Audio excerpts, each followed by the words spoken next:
All right, as we continue from Mar-a-Lago, my exclusive interview with the 45th President of the United States, Donald Trump, I want to know this question.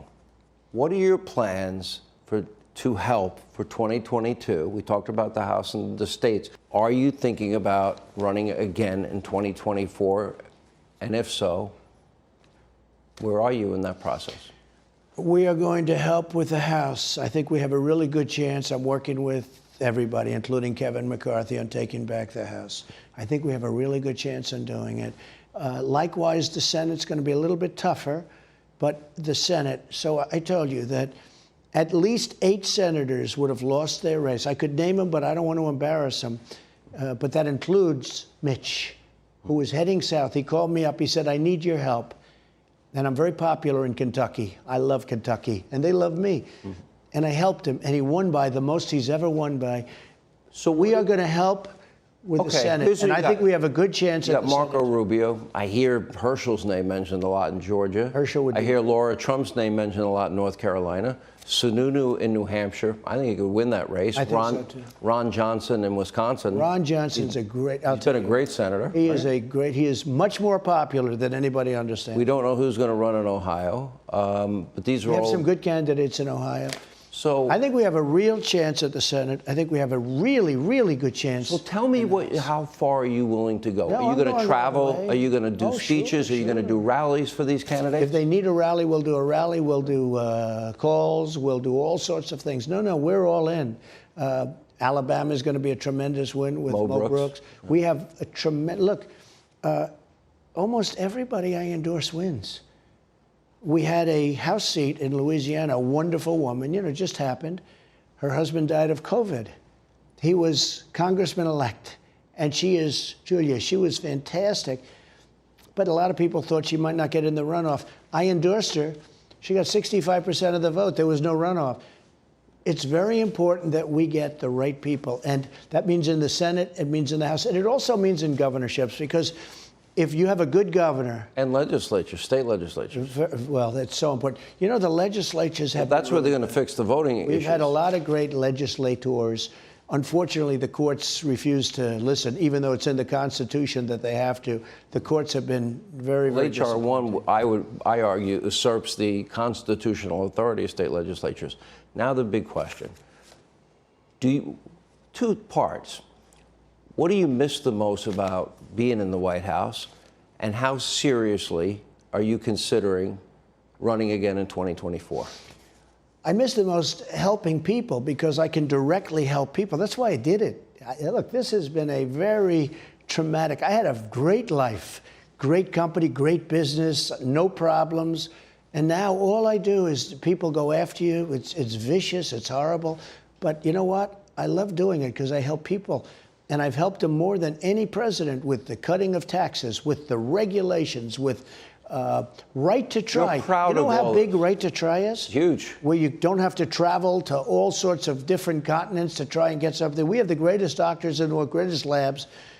We can use their medicines now. If somebody's terminally ill, they can sign a quick little document. You can use and that's had a huge thing. What are you most proud of, though? A lot of things. I'm very proud of the tax cuts. I hope they don't screw it up, because the jobs, we brought back a record. I think so. We brought back a record. Well, it's still not going to be as high as it was. It was really 39%. Right. So it looks like it could be at 25%. I brought it down to 21. But I'm very proud of that. I'm very proud of and very importantly, the regulation cuts. I'm very proud of what I did for the military. I've rebuilt the military, and I've added something called Space Force. It's going to be so powerful, so important.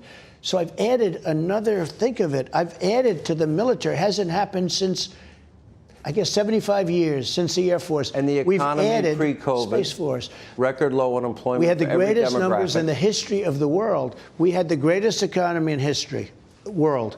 We had the greatest economy. We had the greatest job numbers. We're up to 160 million people. We were never even close to that. And if you think of it, I did it twice, because then the whole world went down.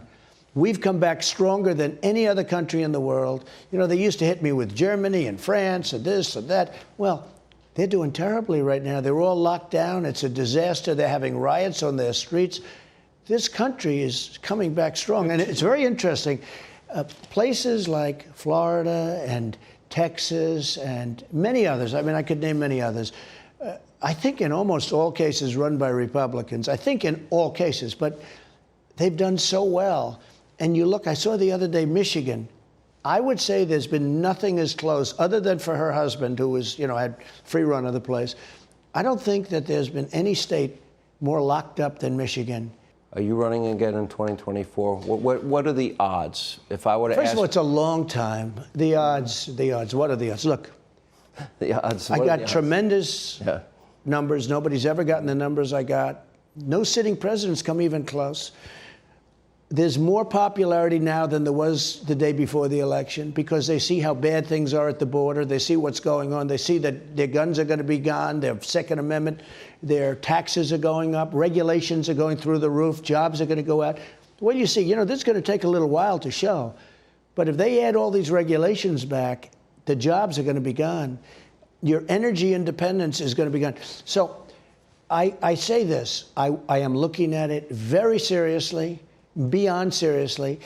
From a legal standpoint, I don't want to really talk about it yet. It's a little too soon. If you did run and did win, what would you do differently? When I came in, we were hit with phony Russia investigations. It was a total phony deal. That was 3 years of your presidency. No. I've been fighting off investigations for 5 years. I mean, really, since almost the day that we came down, and they were corrupt, Democrat-inspired. I still have it. They were Democrat-inspired investigations. Russia, I remember, Sean, and I don't have too much time, I guess, with you, but a story, I think it's interesting. I haven't told it before. During the campaign in 2016, I'd be asked, like by one of our aides, "Sir, do you have anything to do with Russia?" I say, no. That would be it. Then a month later, somebody would say, "What do you know about Russia?" I said, "No, what? I don't know what you're talking about." Okay, I wouldn't think of it. Then after 3 or 4 or 5 times, people would say, "Do you know anything about Russia?" I kept saying, "Huh." So after 3 or 4 times, I said, "What's going on with Russia?" They created a phony deal. It was paid for by crooked Hillary Clinton. They made a phony Russian disinformation dossier. Destroyed. Whoa. And they used it to spy on you as a candidate, Correct. Your transition team, and while you were president. It says at the top of a FISA warrant, verified. It was unverifiable, and they knew it. 17 times. They knew it right from the get-go. They knew it, they were warned beforehand, and they knew it certainly from Christopher Steele and the subsource by January. It was a total fraud. Yeah. And you know what it did? It hurt any possibility of dealing with Russia. We could have had a good look. They'll say, "Oh, he loves Russia."